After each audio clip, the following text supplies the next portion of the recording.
It's time for us to check back in with the homecoming and see what happens next. If you've missed any of the previous readings, just look in the description below for a playlist. Olivia tried to make her voice sound convincingly free of care, but she didn't succeed. She and Clayboy both knew that the money Clay had left with her last week for food had dwindled to less than $3. There were some sweet potatoes left in the storage bin in the basement, some dried apples, and a few mason jars of canned tomatoes, peas, string beans, and peach preserves left from her summer's canning. Seeing Clayboy's troubled look, Olivia said reassuringly, "We'll get by." "What about Santa Claus for the kids?" he asked. "I made some little things," answered Olivia. "Dresses for each of the girls, warm pajamas for you boys." "They'll know you made them," observed Clayboy. "They'll know they're not from Santa Claus. They'll stop believing." "Maybe it's time they did," said Olivia soberly. "In hard times like these, maybe it's silly to let children go on believing in foolishness."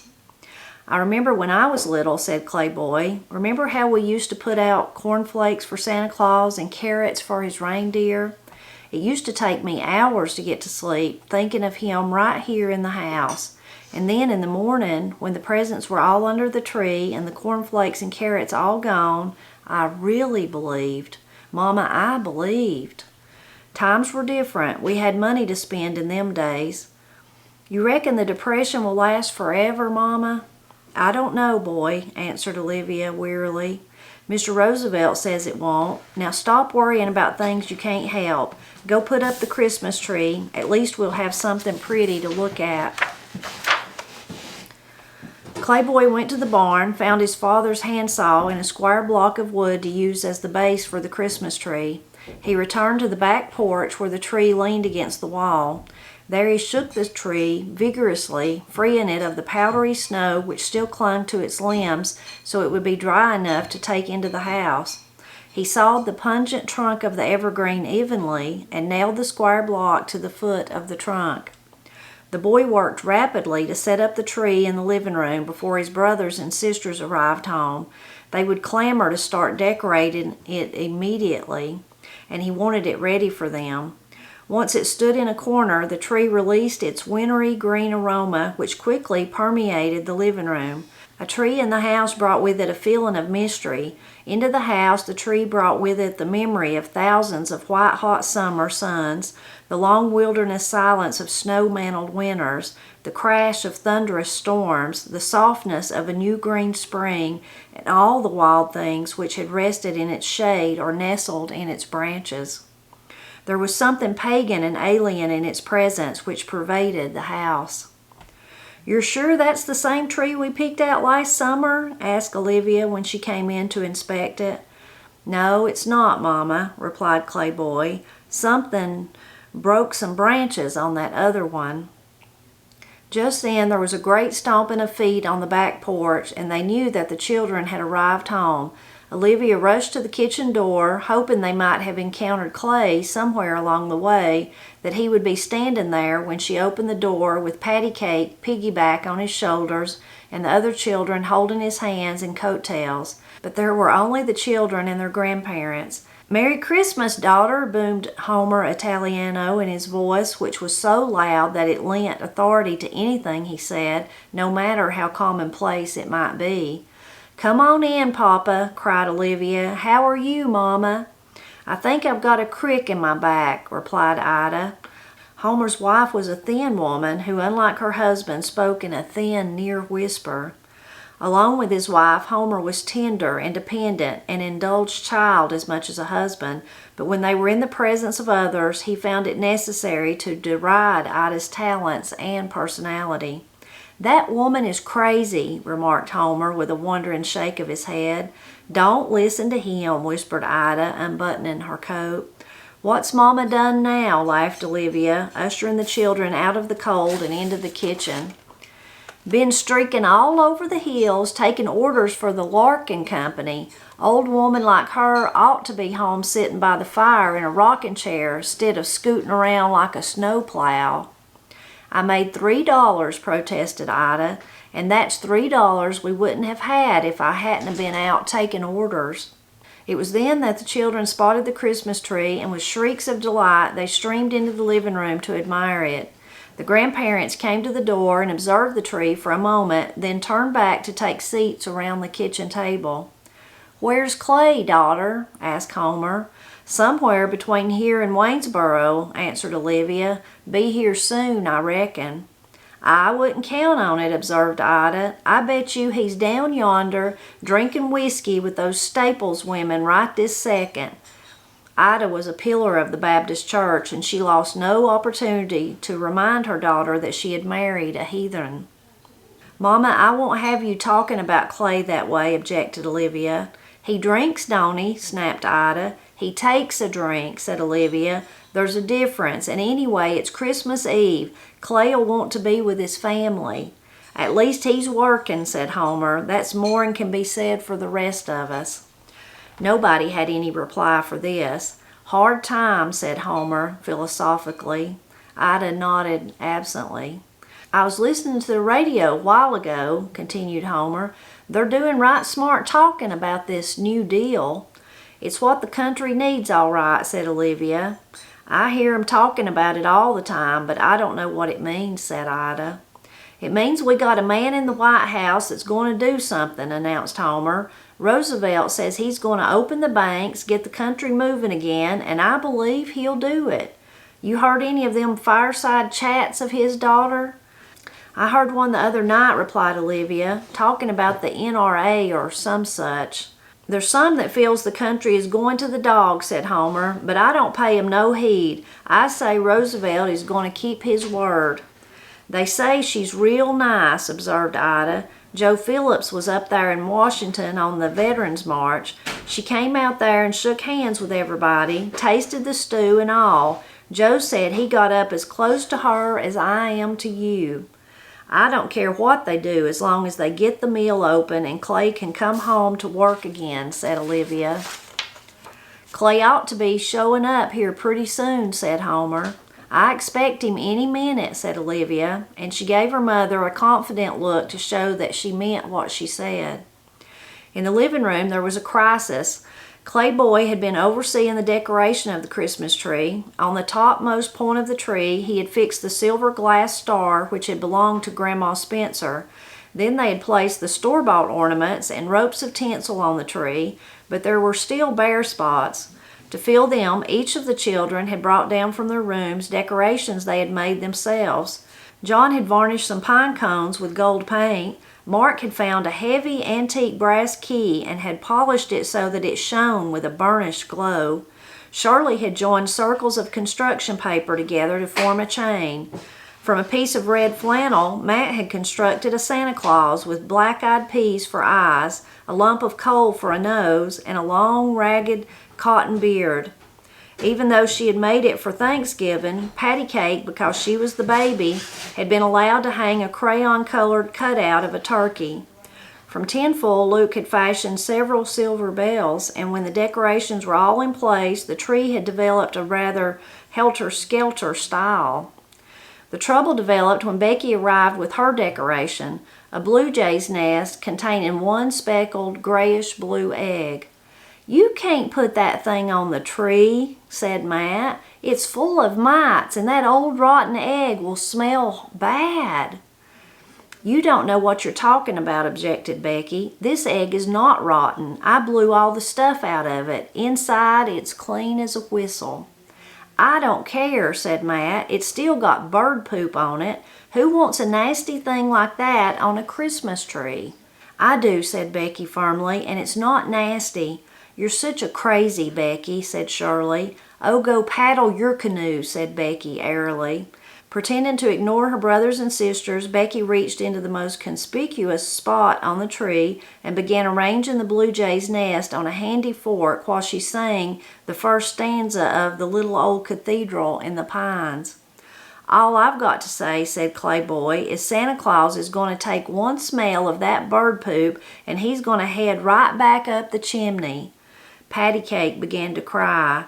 "What's the matter with you, crybaby?" demanded Becky. "Santa Claus won't come because of you, wet Patty Cake." "Look what you've done now," scolded Shirley. "Made her cry." Patty Cake began to cry even more loudly. "You ought to be ashamed of yourself, Becky," said Matt. "Oh, you're all a bunch of piss-ants," swore Becky. "Mama, Mama!" several voices chimed at once. Olivia appeared at the door, wiping her hands on her apron. "What's the matter?" she asked. "Becky made Patty Cake cry, and she ruined the Christmas tree with bird poop, and she said a bad word," cried Shirley, her eyes blinking with indignation. "You asking for a spanking, girl?" inquired Olivia, fixing Becky with an accusing eye. Becky refused to reply. She turned her head away, lifted her chin in the air, and pretended she was a rich city girl in Charlottesville, wrapped in a full-length white mink coat, casually shopping for diamonds at Keller and George. She had looked in the window once, and ever since she had treasured the fact that her eyes had beheld diamonds. She was saved from the threatened punishment by the sounds of footsteps stomping off snow on the back porch. "There's Daddy!" several voices shouted in unison, and like a school of minnows they flowed into the kitchen and threw open the back door. Standing on the back porch was Charlie Sneed, Clay's friend and companion in hunting and fishing, woodcutting, drinking, and poker playing. Before the Depression, he had worked beside Clay in the machine shop. Since the mill had closed, he had become a backwoods Robin Hood, poaching game, some of which he sold in Charlottesville for cash money. The rest he gave to friends or families he knew to be in special need. Charlie's most imposing feature was a large round belly, which he called his beer keg. Sometimes Charlie held himself erect and the beer keg moved above and sometimes flowed over his belt. At other times it simply rested comfortably below his belt. Charlie was given to patting it fondly like a mother fondling some overgrown blob of a child. Charlie's face was jolly and round. His eyebrows and his hair were thick curls of reddish blonde. When he smiled, his brown eyes twinkled. He looked for all the world like a rural Santa Claus on his day off doing some work around the farm. "Where's Clay?" asked Charlie as he entered the kitchen and closed the door behind him. "He's late tonight," said Olivia. "Hey there, Mr. Homer, Miss Ida, how y'all?" asked Charlie. "Pretty good for old folks," answered Ida. "Anybody else around here?" asked Charlie, mysteriously. "Just us," answered Olivia, wonderingly. "Ep Bridges been around tonight?" Ep Bridges was the local sheriff and game warden, the beefy redneck descendant of a Hessian deserter and a Sioux squaw. He was ardent in his enforcement of law and order, especially those laws concerning the taking of wild game out of season. "I saw his truck go by once today," answered Olivia, "but he hasn't been around here." Now Charlie turned to the children, who regarded him curiously. "Can you kids keep your mouths shut if I let you in on a secret?" "Sure, Charlie," they answered. With an air of mystery, but yet taking pleasure in what he was doing, Charlie opened the kitchen door and stepped outside. When he came back in, he carried a wild turkey gobbler. It had been shot through the head, and its rich bronze and gray and black wing feathers hung down awkwardly. "I knew Clay wouldn't have a chance to go hunting this Christmas, so I thought he'd appreciate a little meat on the table." Tears welled in Olivia's eyes. She had worried all day about what she would serve for Christmas dinner. Now she envisioned the turkey, roasted a rich brown, sitting in the middle of the table in her blue willow platter. "We're much obliged to you, Charlie," said Olivia, taking the turkey from him and carrying it to the sink. "Don't say a thing about it," said Charlie. "It's my pleasure." "I thought the hunting season was over," said Ida with a faint air of disapproval. "It is," said Charlie cheerfully. "Don't it scare you to break the law on Christmas Eve?" "No, ma'am, it don't," said Charlie firmly. "Why should people go hungry when there's game aplenty?" "Seems like a sin, though," said Ida. "I don't think I could eat it." "Well, you're going to, Mama," said Olivia, "if you come to dinner tomorrow. And you stop worrying, Charlie. This turkey is the answer to my prayers. I declare, I think I'll cook it tonight. Won't Clay Spencer be surprised when he walks in that door and finds a Christmas turkey roasting in the oven?" The storm outside seemed less threatening now. Christmas dinner, if nothing else, was assured. She was in her own house, and her children were safe from harm. If only Clay were here, she could ignore completely the snow-laden wind which roared in baffled rage at the windows and doors. Clayboy sat on a three-legged stool while he milked the Guernsey cow, Chance, his head resting lightly in her flanks. When his father went off to Waynesboro to work, among the other chores Clayboy had inherited were the morning and evening milking. It wasn't a job he minded. The cow placidly chewed her mash, occasionally giving him a companionable flick of her tail. Once she turned and lowed briefly and examined him with her dark, serious, luminous eyes, thanking him, Clayboy supposed, for the extra bucket of mash he had given her since it was Christmas Eve. A warm silence hung in the barn, broken only by the swishing sound of the milk as Clayboy did his work, using both hands to propel the milk into the bucket. The lantern, hung on a nail behind the boy, cast a yellow circle of light which faded at the edge of the circle to grotesque shadows. The door was closed, for the gusty north wind had brought fresh snow which showed no signs of abating. Clayboy thought of the albino deer and the doe. He wondered where they were now and whether the buck had covered the doe successfully. Late breeding would mean that the fawn would be born past the season next summer and might not mature enough to survive the winter. He resolved to watch for the fawn when summer came. A baby deer would be almost impossible to find because of the near perfection of its camouflage, but if the new creature took its father's albino coloration, Clayboy thought he might have a better chance. Clayboy had never had a girlfriend. Desire and yearning would engulf him at the thought and would remain with him a persistent ache. At school he would boast to the other boys about his conquest, but the other boys must have been as innocent as he to have believed his lies. The thought and the deed were equally sinfully, and he would pray earnestly to God to relieve him of his wicked thoughts. Each year at the revival at the Baptist church, when the minister would work himself into a tremulous frenzy of salvation, when in a voice worn to a raging whisper he would plead for God to touch the sinners in his congregation, Clayboy would sit in rigid terror, knowing that God could see into his mind, knew the ugly lust that was entwined in his brain, and he knew that he was past even God's help, for that healing touch fell on all shoulders but his own. He would watch with envy those who were saved go marching off to the mourner's bench, and he knew without doubt that there was nothing ahead of him but the eternal fires of hell. Sometimes, to flush the evil from his mind, to bring the solace of pure thought, he would try to envision some person, someone stronger than himself, someone who might serve as a good example. He brought into his fevered brain the image of Miss Parker, his English teacher, a red-headed spinster, a gifted teacher whose sole passion in life was for the works of William Shakespeare. Almost immediately his mind cooled and his body relaxed. When he had finished milking the cow, Clayboy gave Chance a slap on the rump, picked up the bucket of foamy milk, and walked back through the whirling dance of snow to the house. Sleet was mixed with the snow now, and it fell into the bucket like miniature meteorites plunging to their death with a hiss in the warm milk. We'll stop right there for today.